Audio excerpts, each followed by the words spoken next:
Mapagpalang araw po mga ka-fams. Ito na po tayo. Papunta tayo sa ating paroroonan. Susundan po natin si La Buddy at si Boss Tonying. Kasama po natin si... Ano pa nga itong motor ni Buddy? Si Kabsatuan. Tsaka si Lab po, angkas ko. Siyempre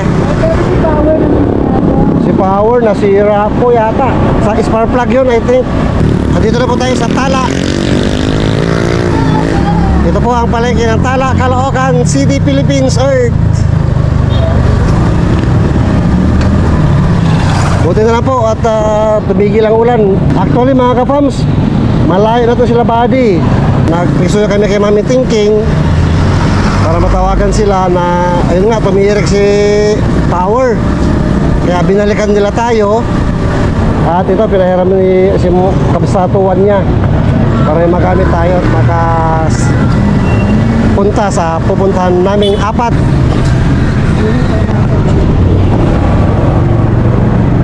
Dito po tayo kay Jonathan ngayon. Kamusta? Kaliling pa tayo dyan. Ha? Kaliling pa tayo namin. Tumiba sa dyan. Bakit? Saan kayo pupunta sana? Hindi dyan lang isa. Oh, yung toast. Natanggal na yung sugat ko yung balat. Ganda na, natanggal na. Magaling na. Tuyo na. Tuyo na rin. Natanggal na yung mata. Yung aksidente lang natanggal. Ah, sumabit? Oo, tapos natanggal na. Magaling na rin. Kasi kaya bumabaho, hindi na natanggal. Nandiyan nga yan, ang sa atin, paano ba yung vlog niya? May sinabi na siya ron eh. Tutubusin daw ni Buddy. Ah. Yari ako kay Buddy dyan. Alam mo kasi Joe, yung bike na yon, di ba hiniling mo yon, hiningi mo? Tapos ginawa ng paraan. Hindi na magamit kasi yun pag nasira yun. Wala rin, hindi na mapapakinabangan. I-stock na yan dyan. At saka ang sinabi sa ni Buddy, Joe, kung isasanla o man ito uli, o padagdagan mo sa akin na lang para hindi malayo. Hindi yung kailangan kuya nga, wala nang paano na. Sabi nga niya yung isa, pag bigay na, eh sa akin na ro yun. Sabi niya isa yung, hindi ko babangit yung pangalan. Oo naman, pag bigay na. Pero siyempre yung tao tumutulong kasi para sa'yo yun. So ang loob. Kaya may katuwiran naman ako eh, pag nasira yun, i-stock ko na rin sa bahay yun, hindi ko na rin magagamit oh. Bago yung dito. Yeah. Yan, kasi Jonathan. Okay, naka-block. Naka-block ako. Gusto Nying, si Buddy, naka-block din. Men and block. Ito na po sa Jenny, mga kapams. Balita, Jenny. Okay lang naman. Dami mong basher ah. Hayaan, galit nga ako eh. Hindi, nangungulit kasi si Jonathan sa akin. Pinurot ako ng kulilit. Kaya asawa ko, umalis kasi kami din ng asawa ko ng tanghali. Tapos sabi ng asawa ko, ano pang inaano ni Jonathan? Sabi ko, di ko alam. Sabi niya, kausapin mo muna. Sabi ni Darry ko, kausapin mo muna. Kinausap ko si Jonathan ng tanghali yun eh. Sabi, ano yan Tan? Sabi niya, paano muna ng T13? Kung bakit aanin mo yung 13? Sabi niya, tapusin daw yung bike doon kay Thinking Buddy. Sabi ko naman sa kanya, ay ganun ba? Nagalit nga ako nung kasi maraming mga chat-chat doon pa nagatugan niya. Sabi naman sa ako, ano ba yan yung saan ba nakatira yan si Thinking Buddy at puntahan natin at ihatid yung bike doon at pasaulian na lang kasi hindi mo naman ginagamit yan. Sa Jenny na nagsabi, si Jonathan talagang lumapit para makiusap. Kailangan daw niya papuntang Green Valley o Green Valley? Oo. Sabi ko, saan ba yun? Cagayan Valley siguro. Ayun, sabi ko, ba't ka Pambihira. Sabi ko sa kanya, hindi ko nga yun Ano ba ang naging usapan doon sa Cagayan Valley? Sabi ko, ano ba? Pagdating ng sponsor, Diba, pag nag-ano pamamasyal ng lang doon, papasyal muna. Kapasyan. Kung bakit ka naman Kung magustuhan niya, magtrabaho siya doon. Meron palang tutulong ha? Bakit na kailangan niya na... Katuwiran niya lang yun. Sabi ko, bakit ka naman problema sa pera na dadalhin ka naman pala doon na mamamasyal kayo? Sabi niya, kailangan daw niya yung pang bili-bili pagkain. Katuwiran niya lang yun. Mga ano. Eh kaya na gusto ko nga na umaga kayo, maaga pa. Sabi ko, kung baka masampal ko kaya na umaga nga, kung pasaway. Sabi niya, kasi hindi ko talaga kinukuha. Ngayon ang kasi ang sabi niya, hiram daw ng 1,300 para daw gamitin niya yung bike. O sige. Tapos yung pagbalik na, yung pala, ibibinta niya doon kay Maying, may tindahan doon. Tapos inupiran siya ng 2,000, 2,528, mga ganon. Hanggang umabot ng 3,000. Tapos sabi ko, bakit ganon? Tapos sabi niya, kung buwan yun na lang naman, Ibig sabihin pala, Pinilit niya sa akin. Ibintay pala niya sana Ibenta niya doon. sana sa iba. Oo. Kaya ang Pinilit niya sa nangyari. iba. Nakailang balik na daw siya doon. Oo. Ano ngayon yung decision? Hindi, sa ulian ko na lang. Dalian mo na Oo, lang yung bike. Sabi ko naman sa kanya, yung bike sa ulian na lang. Kasi kung Bali ayaw, magkano lahat yung 3.5. Kung ayaw, ibita ko na sa iba. Oo. Kung naibigay kay Junat sa iba na lang nangangailangan. Gano'n na lang. Oo, ganun na lang talaga yan. Ganun lang Kasi yung nangyayari. ayaw naman yan, sa iba na lang ibigay. Gano'n na lang din. Mas ibigay na lang natin sa mas deserve. Marami pang mas deserving dyan na marunong magpahalaga ng gamit. Lalo na yung mga panghanap buhay nila, ganyan. Sabi naman, Mga disappointed lang mga boss kasi yung bike na yon ay binigay ng isang sponsor na nagmalasakit. solid talaga. So, ang gagawin natin ngayon, anong gagawin? Kukunin natin yung bike. Kunin yung bike, then ibibigay natin sa mas deserve.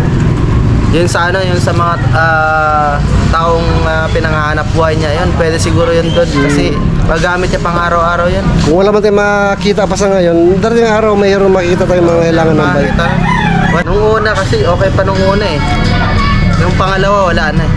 Kung tutusin si ano lang po, Nanay Marita na lang ano natin, kunti lang naman po, may tutulong natin, ano po. Wala, hindi kaya si Jonathan. Kaya po mga kapams na mga nagsasabi na ano, na si Nanay Marita na lang ang alalayan at tulungan, huwag na pansin ni Jonathan. Yung sa bagay po na si Nanay Marita na lang, si Nanay Marita lang po talaga mula noon pa. Yung sa part naman po na wag nang kausapin at i-entertain si Jonathan malabo po. Kasi di natin makakausap si Nanay Marita. Ano man po ang gusto natin sabihin kay Nanay Marita, kay Jonathan natin pwedeng sabihin. At kay Jonathan natin maririnig ang kasagutan kasi di natin maintindihan si Nanay Marita. Ano po? Kaya no choice po na kausapin pa rin si Jonathan at pagpayuhan din konti-konti. Kukunin po ni Thinking Body mga kapams kasi sa kanya naman po galing yan. Sa kanya pinagkatiwala ng sponsor. Nakakahiya naman po sa sponsor kung yung pagmamalasakit niya ay mapupunta sa wala. Ibibigay na lang po natin sa ibang mas higit na nangangailangan at marunong magpahalaga sa gamit. Ano siya? Ha? Anong sabi ni Buddy sa'yo? Wala naman, okay lang. Okay lang. Naiintindihan ka naman niya? Okay lang naman, wala nang problema eh. Bala na po sila mag-usap. Eh sabi sa ni Tingin Buddy. Para maibigay po sa higit na nangangailangan na kagamitin sa paghahanap buhay mga kapans. So okay na, nagpag-usap na kayo ni Buddy. Pero ito lang dagdag ko, Jo. Total na umpisan mo na magbenta. Ibibiling ko uli na huwag ka magbibenta ng gamit, ha? Sino yung bike lang yun? Oo. Pero yung mga natira dito, huwag may ibibenta, ha? Sino yung benta yan? Okay. Pangako. Unang-una, gagamitin mo yun. Yung pakiramdam mo ngayon na mawala na sa'yo tuluyan yung bike mo? Yung sa akin at kasa, di Buddy na to.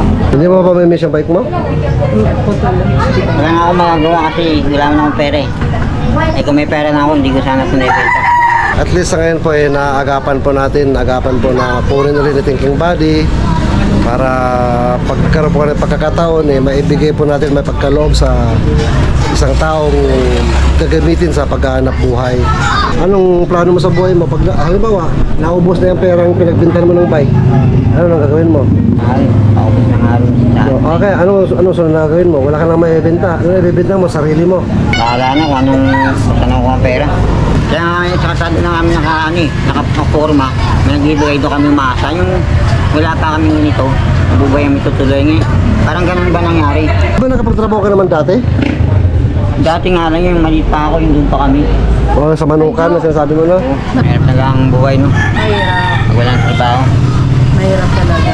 wala na nga lupat bahay, wala na nga trabaho. Oo nga pala, sabi nung mga nag-comment, binibigyan ka nga daw ng lupa ni Kuya. Tatanggapin mo ba? O tatanggihan mo? Pag-isip ako muna daw eh. Sa vlog yun. Sasalta sana ako. Naunahan niya agad ako eh. Unahan muna namin yung pag nag-isa namin doon kami. Pero pag hindi, balik kami. Tanggapin ko na yung offer sa ni Kuya. Kunin ko na yung bigay sa akin lupa. Si Kuya pa.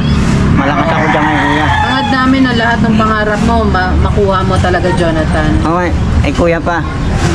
Tatay ko na yun si Kuya eh. Ano na? Tatay ko na yun si Kuya ka-business. Ama ko na yan. Tatay Kuya. Hindi ako bayaan yan. Oo. Kuya ka-business. I love you Kuya ka-business. Ate ka-business. Papa Ding.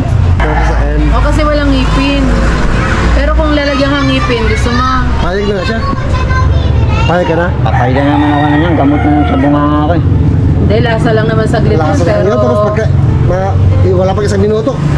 Dura mo yung ano, wala na. May ngipin ka na, pogi na. At least naririnig ka ng ka-fams mo na gusto mo siya.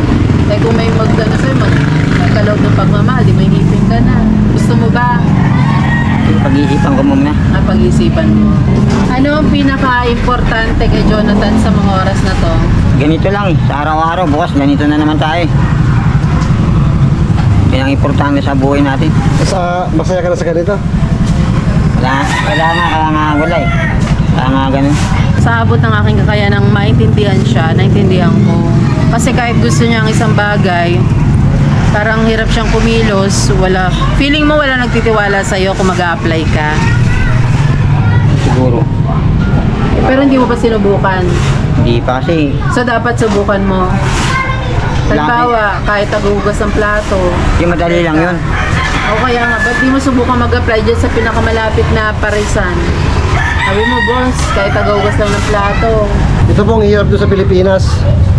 Kahit napakababa, anong posisyon ang applyan mo, hanapan ka ng requirements. Unang-una, barangay. Pangalawa, police, NBI, kung ano nang hinihingi. Pilipinas lang mo yan. Totoo lang po, real talk. Kaya hindi po nagkakaroon ng pagkakataon yung mga katulad po ni Jonathan na magkaroon ng trabaho. Paano po magkakakuha ng requirements yan? Yung mukhang yan, no? Sobrang gwapo nga eh. Oh. Walang birth certificate. Wala lahat. Hindi niya alam ang birthday niya. Oo nga. Walang dokumento sa buhay. Kahit anong posisyon ko sa anong trabaho papasukan mo, hahanapan ka po talaga ng requirements dito sa Pilipinas, ha? Napakarami pa, iba-iba. Tama naman po yung punto niyo. Tama po yun. Napansin na natin dito mga kapams na wala na yung pangbomba ng hangin. Tsaka yung mga ilaw dito. Pero, may mga trabahong hindi na nangangailangan. Tulad ng mga pa-extra-extra lang. Talagang diskarte ang labanan ngayon. Ano ang unang-unang diskarte alam mo, Jo? Total, sinasabi mo, diskarte ka. O, yung mga hindi ano- kasama si nanay, yung ikaw lang. Anong diskarte kaya? Yung kaya mo. Ano kaya mong gawin? Kung didiskarte ka. Tao na diskarte kasi. Yari tayo dyan, Jonathan. Uulitin ko paano pag wala na siya ng Marita, anong mangyayari sa buhay mo kung ganyan ang ano mo. Meron na ang direksyon diskarte. Ano? Babalik ako nung kala kuya. Yun, nakadiskarte na ako. Pagka bumalik siguro kailangan ako. Ganun talaga eh. Hindi ko rin maiwanan to pag magtabahuli ako doon. Papabayaan ko na naman si mama. Hindi mo magagawa. Oo. Yung diskarte na isip mo. Hindi nga. Okay, so, at pansamantala nating isang tabi yun, ano naman ang diskarte? Pwede na hindi mo maiwan si nanay. Yung kaya mong gawin. Magtinda na lang siguro no. Anong titinda mo? Sa Gariyo na lang kaya. Bawal nga.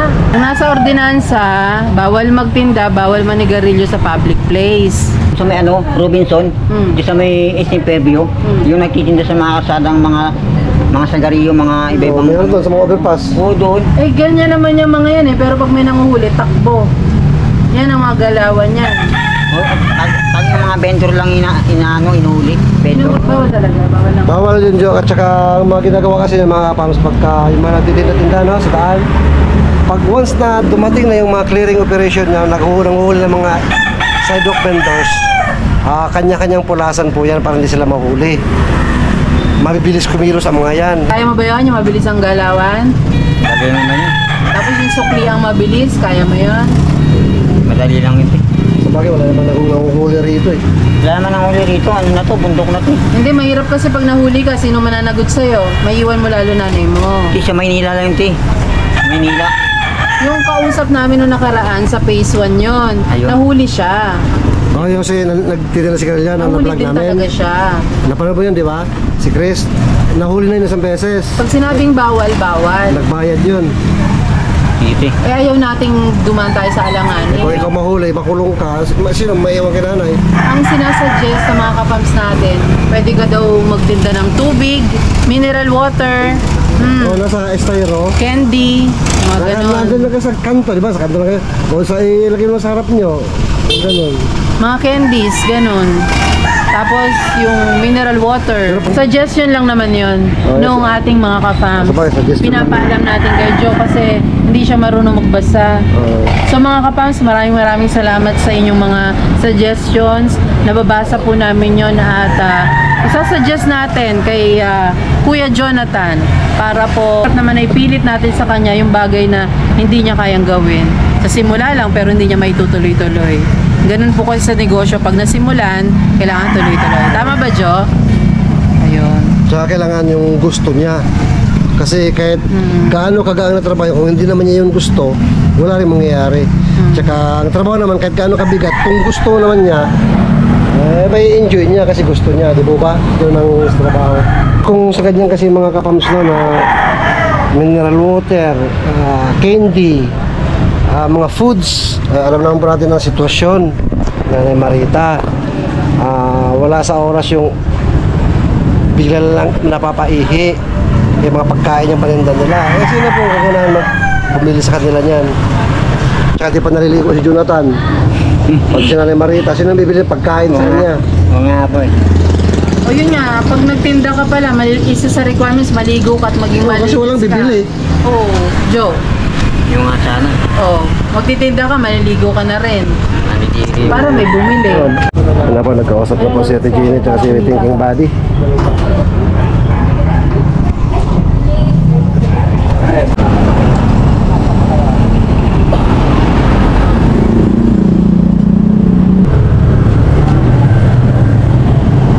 Pasok mo na ba natin ito rito? Sa likod idaan? Bagay, pasampa doon. Hindi na maabot sa may harap. Kasi na kayo mga bata sa pagtutuhan. Grabe, iba talaga may kaya? Pero pag dumubos eh. Tawanan yung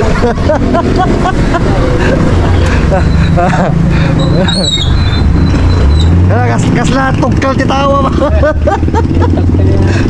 Tugkal titawa yung sinaulang mga babalay o balay mini kasla tugkal na nga.